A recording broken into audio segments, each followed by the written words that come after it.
कि Congress party, BJP, अन्य सभी पार्टियों ने इस देश के बड़े बड़े पूंजीपतियों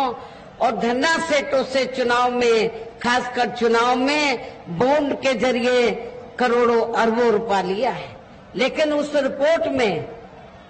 आपने कहीं पर भी बहुजन समाज पार्टी का नाम आप लोगों ने नहीं देखा होगा, लिखा नहीं होगा रिपोर्ट के अंदर। बहुजन समाज पार्टी ने एक भी रुपया किसी भी बड़े पूंजीपति या धन्ना सेठ आदि से नहीं लिया है। और आप लोगों को ये मालूम है कि हमारी पार्टी जब से बनी है तब से लेके अब तक हमारी पार्टी तो देश के किसी भी छोटे या बड़े पूंजीपति या धन्ना सेठ से पार्टी के संगठन को चलाने व चुनाव आदि लड़ाने के लिए कोई पैसा नहीं लेती है, बल्कि हमारी पार्टी अपने कार्यकर्ताओं से ही तो उनकी आर्थिक मदद से ही थोड़ा थोड़ा धन इकट्ठा करके तो पार्टी के संगठन को चलाती है, अपने केंद्र कार्यालय को चलाती है, दफ्तरों को चलाती है। और जब चुनाव होता है तो चुनाव में भी हमारी पार्टी अपने कार्यकर्ताओं की आर्थिक मदद के साथ साथ अपने उम्मीदवारों से भी यही अपील करती है कि जब आप अपने चुनाव में इतना पैसा लगा रहे हैं तो थोड़ा पैसा तो मेरे चुनावी दौरे पर भी आप लोगों को मदद के तौर पर देना चाहिए। तो इसलिए कहने का तात्पर्य यह है कि हमारी पार्टी अपने कार्यकर्ताओं से विभिन्न रूपों में मेंबरशिप के जरिए, जन्मदिन के मौके पर तो जन्मदिन के जरिए तो थोड़ा थोड़ा धन इकट्ठा करके अपनी मूवमेंट को चलाती है, चुनाव आदि भी लड़ाती है। लेकिन दूसरी पार्टियों की तरह बड़े बड़े पूंजीपतियों और धन्ना सेठों से बॉन्ड आदि के जरिए पैसा नहीं लेती है, जो अब ये मामला माननीय सुप्रीम कोर्ट में चल रहा है, जिसमें बहुजन समाज पार्टी का नाम आप लोगों को कहीं भी सुनने के लिए नहीं मिलेगा। इसके साथ ही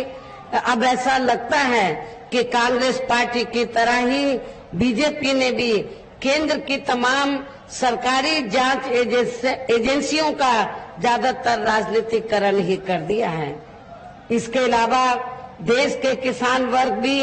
वर्तमान बीजेपी की सरकार में शुरू से ही अपनी विभिन्न समस्याओं को लेकर काफी ज्यादा दुखी व परेशान रहे हैं और अभी भी हैं। जबकि यूपी में 4 बार हमारी पार्टी की रही सरकार ने इनके हितों का भी हर स्तर पर विशेष ध्यान रखा है। आप लोगों को ये मालूम है कि जब जब भी बीएसपी के नेतृत्व में यूपी की सरकार रही है तो हमारी पार्टी की सरकार ने तो किसानों को खेती करने के लिए समय से सस्ते साधन उपलब्ध कराए हैं और उनकी फसल का भी उचित दाम हमारी सरकार ने दिया। इतना ही नहीं बल्कि केंद्र में पूर्व की रही कांग्रेसी सरकार की तरह ही वर्तमान भाजपा सरकार में भी इनकी जातिवादी, हीन, सांप्रदायिक एवं पूंजीवादी सोच व नीतियों के चलते ही पूरे देश में सर्व समाज में से खासकर गरीबों, दलितों, आदिवासियों, पिछड़े वर्गों, मुस्लिम एवं अन्य धार्मिक अल्पसंख्यक समाज के लोगों का भी पूर्ण रूप से विकास व उत्थान आदि नहीं हो सका है। और इस संदर्भ में वैसे आप लोगों को ये मालूम है कि पूरे देश में यहाँ दलितों, आदिवासियों एवं अन्य पिछड़े वर्गों का सरकारी नौकरियों में वर्षों से अधूरा पड़ा आरक्षण का कोटा भी अभी तक पूरा नहीं भरा गया है। विशेषकर एससी व एसटी वर्गों के सरकारी कर्मचारियों का पदोन्नति में आरक्षण भी अब काफी हद तक प्रभावहीन ही बना दिया गया है। और आप लोगों को ये भी मालूम है कि जब यूपी में समाजवादी पार्टी की सरकार थी तो समाजवादी पार्टी की सरकार ने एससी एसटी वर्गों के सरकारी कर्मचारियों का पदोन्नति में आरक्षण ही खत्म कर दिया था। सपा सरकार ने, श्री अखिलेश यादव ने तो ये पदोन्नति में आरक्षण ही खत्म कर दिया था। और इतना ही नहीं, जब इसको प्रभावी बनाने के लिए इसको जो निष्प्रभावी हो गया था, इसको प्रभावी बनाने के लिए जब ये मामला पार्लियामेंट में लाया गया, हमारी पार्टी के काफी संघर्ष के बाद इसको लेकर संशोधन विधेयक आया। लेकिन उस समय कांग्रेस सत्ता में थी, तो कांग्रेस पार्टी और बीजेपी ने अंदरूनी मिली भगत के तहत समाजवादी पार्टी को आगे करके और अन्य विरोधी पार्टियों को आगे करके तो इस बिल को पास नहीं होने दिया। और समाजवादी पार्टी के सांसदों ने तो, एमपीज ने तो इस विधेयक को ही संसद के अंदर फाड़ दिया था। जो आज दलितों का वोट लेने की बात करते हैं, क्या उनको आपको दलितों का वोट देना चाहिए? परम पूज्य बाबा साहब डॉक्टर भीमराव अंबेडकर ने जो आपको भारतीय संविधान में आरक्षण दिया, उसका लाभ भी ना तो कांग्रेस की हुकूमत में आपको सही से मिला है और सपा की सरकार में तो सवाल ही पैदा नहीं होता है। साथ ही केंद्र व राज्यों में भी विरोधी पार्टियों की रही सरकारों में इन सभी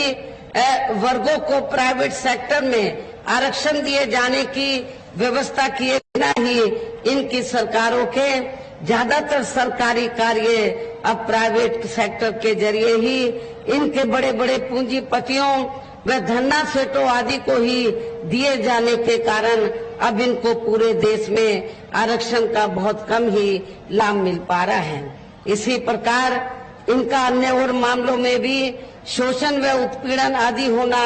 अभी तक भी बंद नहीं हुआ है। इसके साथ साथ मुस्लिम व अन्य धार्मिक अल्पसंख्यक समाज के लोगों की भी हालत हर स्तर पर यहाँ काफी ज्यादा खराब व दयनीय ही बनी हुई है, जिसका काफी कुछ खुलासा सच्चर कमेटी की रिपोर्ट में भी किया गया है।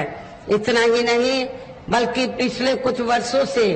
केंद्र व अधिकांश राज्यों में भी बीजेपी व आरएसएस की सरकारों के चलते हुए अब इनका विकास व उत्थान आदि होना भी काफी हद तक बंद सही हो गया है। आए दिन इन पर खासकर हिंदुत्व की आड़ में हो रही जुल्म जाति भी यहाँ काफी ज्यादा चरम सीमा पर पहुंच चुकी है। इनके साथ साथ अपर कास्ट समाज में से विशेषकर गरीब लोगों की भी हालत हमें कोई खास अच्छी नजर नहीं आती है। और यहाँ मैं अपर कास्ट समाज में से खासकर ब्राह्मण समाज के लोगों को ये कहना चाहती हूँ, चाहे यूपी में समाजवादी पार्टी सत्ता में रही हो या वर्तमान में भारतीय जनता पार्टी की सरकार चल रही है, इन दोनों हुकूमतों में तो अपर कास्ट समाज में से ब्राह्मण समाज का बड़े पैमाने पर शोषण किया गया है। आपके कानपुर मंडल में तो इनके साथ काफी जुल्म जाति की गई है। सपा सरकार में ऐसे अनेकों एग्जाम्पल आपको मिलेंगे जो आपके कन्नौज जिले के अंदर जो ब्राह्मण समाज के लोग थे उनके साथ बड़े पैमाने पर जुल्म जाति हुई है। अभी भी जुल्म जाति होनी बंद नहीं हुई है। इनकी गलत कृषि नीतियों के कारण किसान वर्ग भी आए दिन आंदोलित बना रहता है। साथ ही इनकी गलत आर्थिक नीतियों की वजह से देश की अर्थव्यवस्था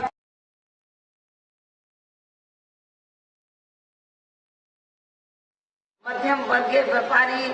वर्ग भी काफी ज्यादा दुखी व परेशान है। और अब केंद्र में पूर्व की रही सरकारों की तरह ही वर्तमान भाजपा सरकार में भी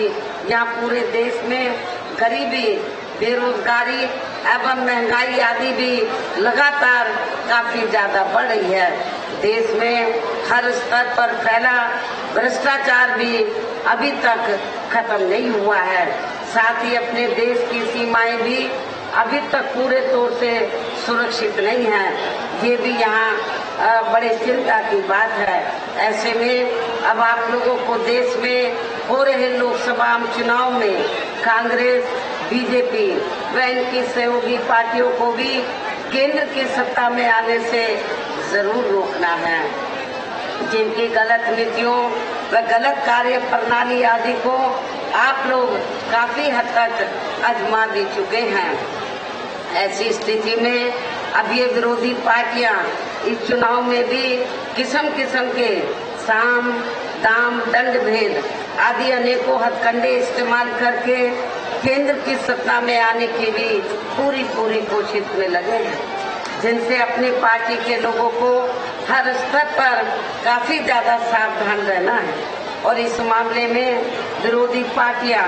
अपने अपने पक्ष में हवा बनाने के लिए खासकर मीडिया, ओपिनियन पोल व सर्वे आदि का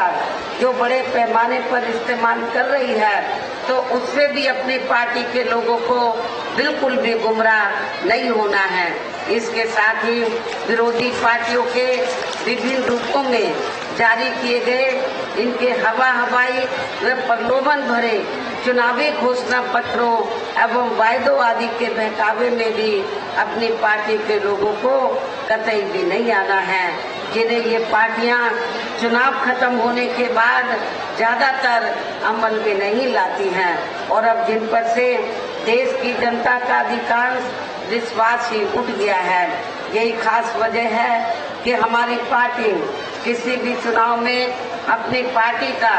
कोई भी चुनावी घोषणा पत्र आदि जारी नहीं करती है। वैसे भी हमारी पार्टी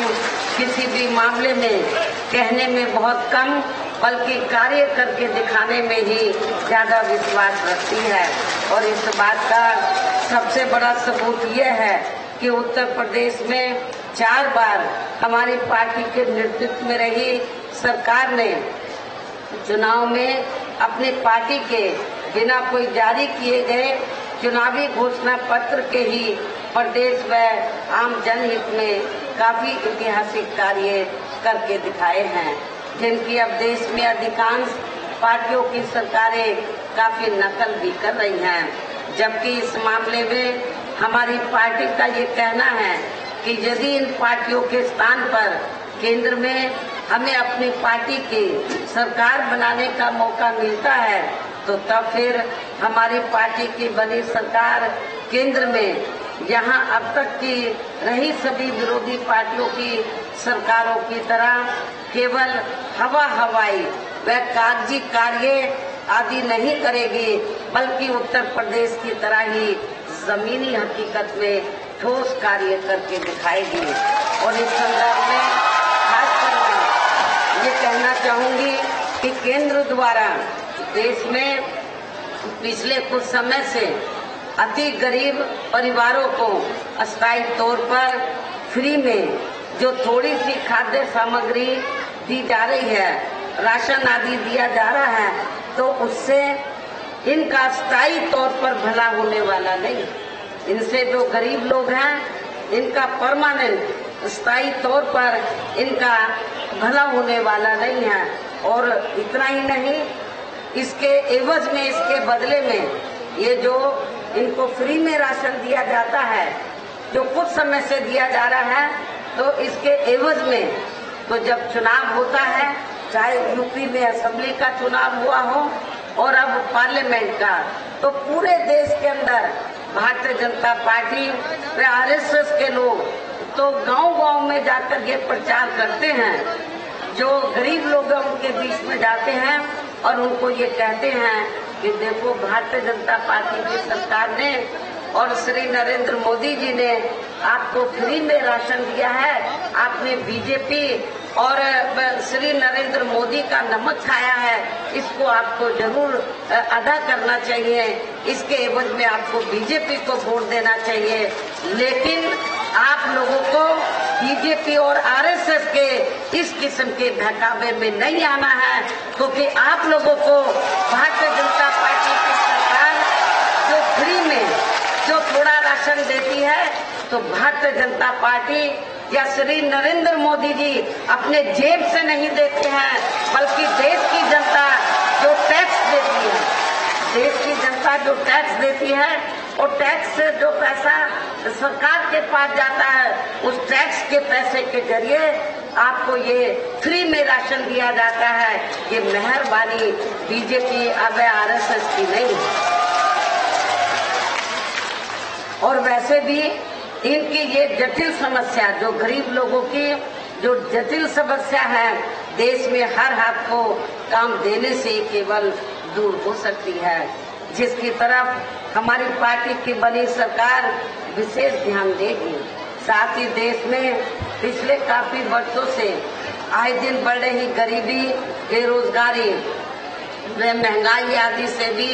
जनता बहुत ज्यादा दुखी व परेशान है, जिसे भी आर्थिक नीतियों में तब्दीली करके जरूर दूर किया जाएगा। खासकर हिंदुत्व की आड़ में पिछले कुछ वर्षों से विशेषकर मुस्लिम समाज के लोगों का द्वेष की भावना से जो इनका काफी ज्यादा शोषण व उत्पीड़न आदि किया जा रहा है, तो इसे भी जरूर रोका जाएगा। और ये सब हमने अपनी यूपी की रही सरकार में करके भी दिखाया है। आप लोगों को मालूम है, मेरी चारों हुकूमतों में उत्तर प्रदेश के अंदर हमारी पार्टी की सरकार ने कोई भी हिंदू मुस्लिम दंगा फिसाद नहीं होने दिया। सबके जान माल व मजहब की पूरी ईमानदारी व निष्ठा से हमने हिफाजत की है। ये भी आप लोगों को मालूम है और इसका आगे भी ध्यान रखा जाएगा। इसके अलावा हमने यूपी में सर्व समाज में से गरीब एवं बेरोजगार लोगों को बेरोजगारी भत्ता आदि न देकर उन्हें बड़ी तादाद में रोटी रोजी के साधन भी उपलब्ध कराए हैं।